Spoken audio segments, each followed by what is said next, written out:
is over. Kamikaze, Humongously Hotshot and Fishlegs had to sail the Peregrine Falcon across the bay to pick up Hiccup. By this time, they'd been joined by Stoic in the Blue Whale and Big Booby Bertha in the Big Mama. The Windwalker flew across to them in order to show them a way, because of course they couldn't pick out one small lopsided helmet across those choppy seas that had been so stirred up by the explosions and vibrations of the volcano. They were all extremely worried, because the seas around Berk are very cold and it is perfectly possible to freeze to death if you spend too much time in those icy waters. But in fact, Hiccup was all right. The red-hot lava was now pouring down from the cliffs, and it had swiftly heated the shallow waters of the bay to what was really almost a very pleasant swimming temperature. So he lay calmly on his back, waiting to be rescued, letting himself float up and down, supported on the swell of the warm water, looking up into the blue sky and thinking what a great joy it was to be alive. Toothless had been hiding up in the great billows of mustard-coloured volcano smoke peeking out from his hiding place in the drifts of cloud, absolutely terrified. But when he sat in and found himself that all the exterminators had been exterminated and the fire dragon meant him no harm and had disappeared, he sped like a whirring green butterfly down to the bay, where he was the first to find Hiccup, turning gentle circles as he floated peacefully on the water. Toothless, just drop the stone in the volcano, stammered Toothless, giving Hiccup a lovely surprise by landing on his chin, all on his own. When Hiccup had recovered from the shock of the sudden arrival and coughed out some of the seawater, he stroked the little dragon's back as Toothless licked his face with his little forked tongue. "You," said Hiccup as the two of them revolved gently round, looking up at the sky, "are a great hero, Toothless." There's Toothless, the great hero. And there he's lifting up his head and did his victory cock-a-doodle-doo. And so when the others finally did finally haul him out, Hiccup was calm and relaxed. "Are you hurt?" asked Stoic anxiously. "No," smiled Hiccup. "I bumped my heel, but that's it." "Thank Thor!" bellowed Stoic. And then with a great roar of pride, he enveloped Hiccup in a stifling, hairy embrace. "My son! I'm sorry that I doubted you. We didn't let those extermi-what's-it beat us, did we? No, by Woden and the lovely flowing armpits of Freyr. We whopped their little extermi-what's-it bottoms. They never knew what hit them. That's the spirit of the Hirundus haddocks in you. Never surrender! And by Thor's thy strings, we did not. I can't wait to tell Valhalla. Humongous, I have to admit I owe you a great debt." He smiled only a trifle reluctantly at the irritatingly perfect hero, sitting blood-stained but content on the deck. "What a wonderful idea of mine it was to make you Hiccup's bodyguard." Humongously Hotshot was looking happier than Hiccup had ever seen him before.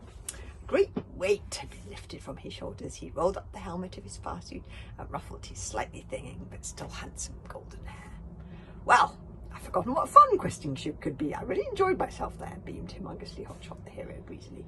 "I thought I didn't do too badly, considering I hadn't done that sort of hero work for over 15 years. A smidgen out of practice, but not a bad effort on the whole." "You are marvellous," said Hiccup, enthusiastically. "Stupendous! Brilliant!" Stoic vast smile froze behind his beard, but he had to admit that the guy had saved Hiccup's life. A chief should give credit where credit was due, whatever his personal feelings.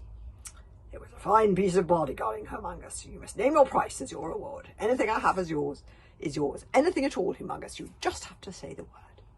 "Well, it's terribly kind of you," said Humongous. "If you insist upon rewarding me, there is one thing I would like from you, Stoic." "Yes," said Stoic. "Your boat, the Peregrine Falcon," replied Humongous. "I plan to start a new life for myself right here and now, and what I need is a good fast boat like this one, so I can get away from here as quick as I can." "Are you quite sure?" asked Stoic. He had mixed feelings about this, because on the one hand he was secretly rather relieved that the annoyingly brilliant Humongous wasn't going to be hanging around much longer, but on the other hand the Peregrine Falcon was far and away Stoic's favourite boat. "I'm quite sure," said Humongous firmly. "If you're going to start a new life, you might as well start it now." That's very good advice, by the way. Humongous smiled at Hiccup and patted him on the shoulder. "Thank you, Hiccup," said Humongously Hotshot, "for finding my stone for me. It has meant a great deal to me in the past, but now I'm looking to the future, and I would like you to have it." He leant over and pulled the bracelet with the ruby heartstone in it off his arm and gave it to Hiccup. I'm back in the hero business, he said, happily swinging his sword from side to side, jiggling it with his axe, balancing it on one finger and then thrusting it back into his saddle again. I've forgotten how good it feels. Humongous took a big deep breath of the fresh sea air. I must say, said Humongous, it's a great day to start a new life. Humongous called across the waves between the two boats, and he was so far away now that Hiccup could only just catch the words. Send my regards to your mother, Hiccup. Hiccup shouted back to say that he would. And thank you for giving me back my gift. Your gift? Hiccup shouted back. The singing, called Humongous. Such a pleasure to be making music again. And then Humongous began to sing. It wasn't the song that Hiccup's mother used to sing to him as a child. It was a new song. Humongous threw out his chest and really gave the song some welly. At the top of his lungs, wildly out of tune, and sounded like a couple of warthogs in a cat fight. The hero cares not for a wild winter storm, for it carries him swift on the back of the wave. Or maybe soft lost and our hearts may be worn, but a hero fights forever. Hiccup, Toothless, Kamikaze, Fishlegs and the Windwalk had heard Humongous' novel way of singing before, and all five of them had stuffed their fingers or wings over their ears before he even started. But this was new to Stoic the Vast. His mouth flopped open for a few astonished minutes, and then a great grin spread across his face. What a delightful surprise! It seemed that even Humongously Hotshot couldn't be good at everything. Well, said Stoic, rubbing his hands together with satisfaction. Oh, I'm just going to close the door because that sounds like a helicopter landing in the park. Just going to... Oh.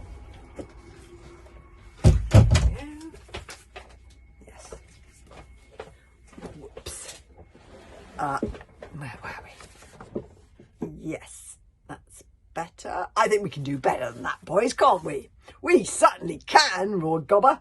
And there were cries of, you betcha, and couldn't anybody, from Baggy Bum, the Beer Belly, and Nobber No Brains. All together now, cried out Stoic. The whole tribe put their hands on their chests and sang their hearts out, all together, the words rolling out into the peaceful afternoon in deep and gorgeous harmony.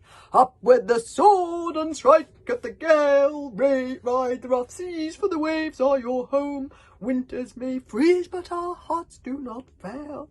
Hooligan hearts forever. Oh dear, I'm more like Humongously Hotshot myself, but there we go.